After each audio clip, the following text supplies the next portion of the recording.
Yeah, that was a close set. Take as much time as you need. That was a close set right there. So, all right. So, like you were saying, it's one of your first times in MD. What do you think of Xanadu? What do you think of like the environment, the matches? What's going through your mind right now, man? Honestly, it reminds me of home, kind of. Obviously, you know, VGBootCamp is kind of on another level as far as the stream goes, but it feels very, very homely. Like, I think part of the reason that I didn't do as bad as I expected to, yeah, trust me, guys, I have low expectations. It's because it felt like, hey, the people here were so cool, so chill, that it kind of just calmed my nerves. And even like right before we started playing grand finals, like boss was like, hey, what you listening to? And I was just like, yeah, I listen to Mega Man music. He was like, what's your favorite Mega Man game? I'm like, X4. I'm like, oh, and he knows. I'm just like, hey, nice, they're nice. cool. So, yeah, like, it's good to see like a lot of players like come out and like, I guess, be so nice to Player of the Week, and that's one of the things that's like really great about the region. And I'm glad like you got to experience that, and I hope I get to see like come out a lot more, because it was a blast just commentating and watching you play. You were playing great tonight. So I guess what, like in all your sets tonight, was there ever like a moment where you're like, oh man, I might not win this? Like, tell me what were some of the things that were going through your head, like some of your hardest sets tonight? Literally 3 times tonight. It was obviously what you just saw against Boss, first set, the second set, and against Logic too, of course, because that went so like literally.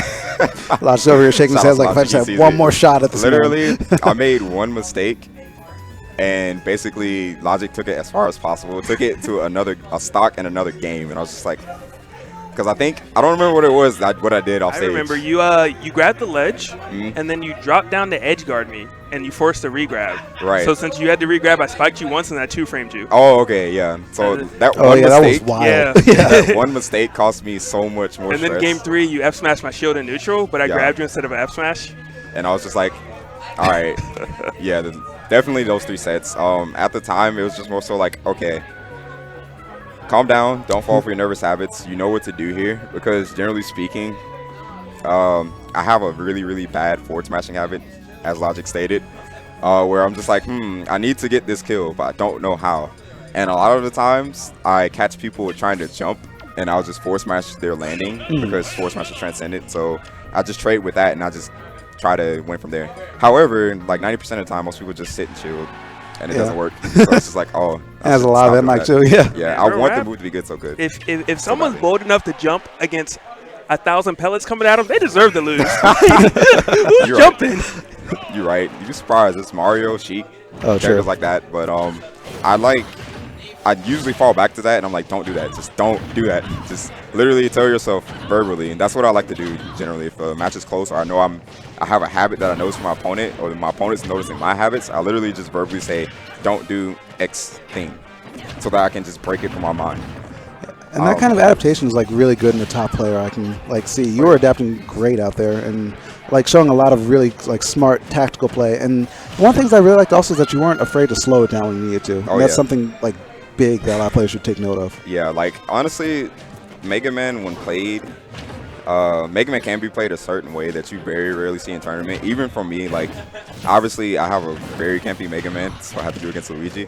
And even Kame Mushi, something that he doesn't do either that I think could be abused in the future if Mega Man really wanted to do it. And it's pretty much just rush camping.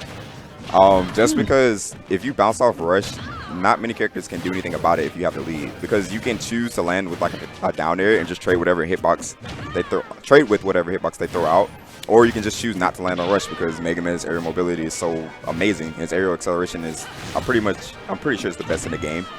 So that's definitely one thing you could do if you really, really have to lame it out, like against Bill Mac and KO Punch.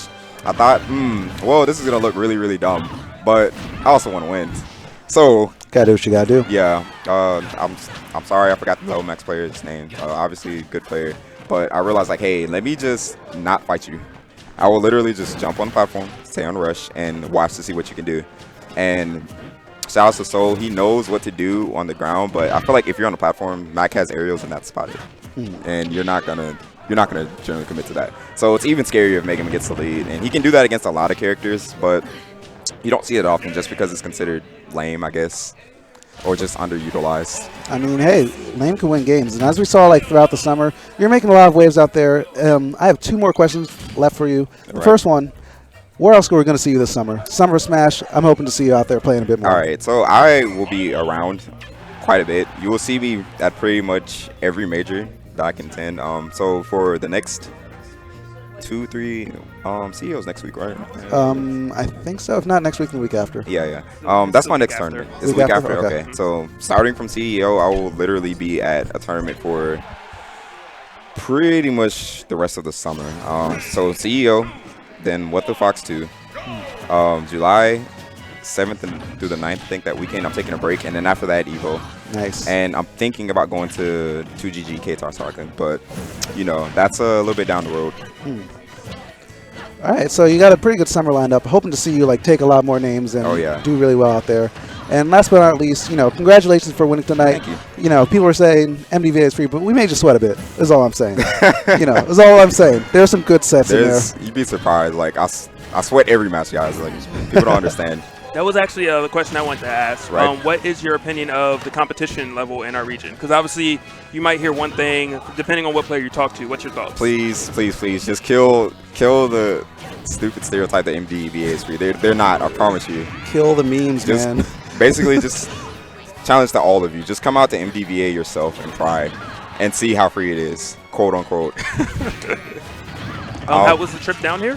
The trip down here was relatively painless as far as the flight.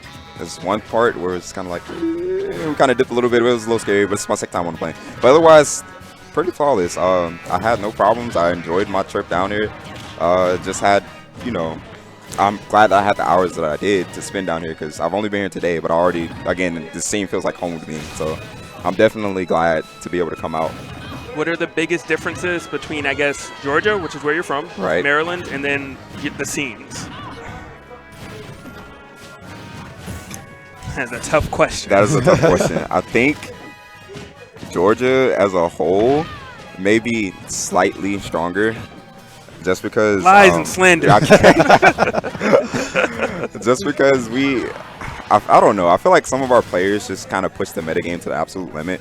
I.e., I think it kind of started with Fatality because for a year or so, he literally just blew Georgia out the water. Like, nobody could beat this guy. I couldn't beat him. Reflex couldn't beat him. We don't have Acid here. We don't have a Ramsey. We don't have a Mr. Eric. You guys have – oh, my gosh. I'm just messing with you. Give me a hard time. I say that to say that I think once you find – we have a player that pushed our metagame really, really, really hard because, you know, others were tired of losing the Falcon. So we eventually just got off our butts and started labbing. And I think obviously you guys have the potential too. You know, Pink Fresh was the guy for you guys. But then, you know, Patch Boys. But anyways, we don't talk about that. I've actually never played him since he's gotten Bayo. What? Which is really... Wait, really? In bracket, we've never played. And the ironic thing is, obviously, I've been inconsistent sometimes, you know. Right. But me and Pink have always gone back and forth in every single game we've both played. That's what you need, man. Like, having those super, super close sets last hit, last stock is definitely the best way to get better. And I was saying that to say that, again, MDVA definitely has some sleepers. They definitely have some players that can push their metagame far. And honestly, Pink Fresh was in the lead for that. And I'm pretty sure as badly or as much as he won Xanadu's with Bayo, all of y'all obviously wanted to get some money of your own. Yep. You wanted to, you know, see what you could do. So when you get a player at that caliber, then that's when things start to develop. And that's when things start to grow. Such as SoCal and Jersey, for example. SoCal, Jersey, because obviously Zero, Tyrant, Void, Larry, amazing players. SoCal's so stacked. It's ridiculous, man. Don't worry, we're getting to the map. I'm practicing again. Jdawg switch characters. We'll be there. We'll be there. That's all I like to hear. Pink Fresh dropped finally. Yeah. But enough about all that stuff. Starting to get a little bit late, so let's wrap this up. Right. I guess any shout-outs, anything you want to say real quick? Mic is all yours for a hot minute. All right. So, number one, shout-outs to the Georgia scene as a whole. Love you guys. Thank you for watching. Special shout-outs to my boy, Neos, watching at home. Gave me a little encouragement, so I definitely appreciate that. Shout-outs to my mom and my sister, you know. Aww. And MDVA, VGBootCamp as a whole for doing what they're doing and just advancing the scene the way that they are. Obviously, we would not be where we are without VGBootCamp, so I'm greatly appreciative of that. Last two shout-outs also. Shout-outs to the Georgia scene. Gwinnett Brawl guys, and Halcyon, and Type House Gaming. Last but not least, You can actually, do you it. know what? You can do it. I probably shouldn't say this, so I'll stop right there. All right. Well, I'll just say there's some things in the works, and I just want to give shout outs to people that are giving me opportunities to go to places that I'm able to go to. So yeah, I'll leave it at that. all right. So where can the people follow you if they want to? You can follow me on Twitter at ScattMM, SCATTMM, and I do have a Twitch, but I'm not really active on it as far as like streaming or anything like that. I'd love to eventually, but as of now, I have no equipment and zero idea how to stream. So right now, just follow me below at ScattMM. All right. And with that, let's wrap up the stream for today. Scatt, it was an absolute pleasure to have you here. You were great to watch play and very creative, just a cool dude. And we're happy to have you here. And, Yeah, you know, man, come back cool. to Xanadu anytime. I got to be cool back. I appreciate the warm welcome.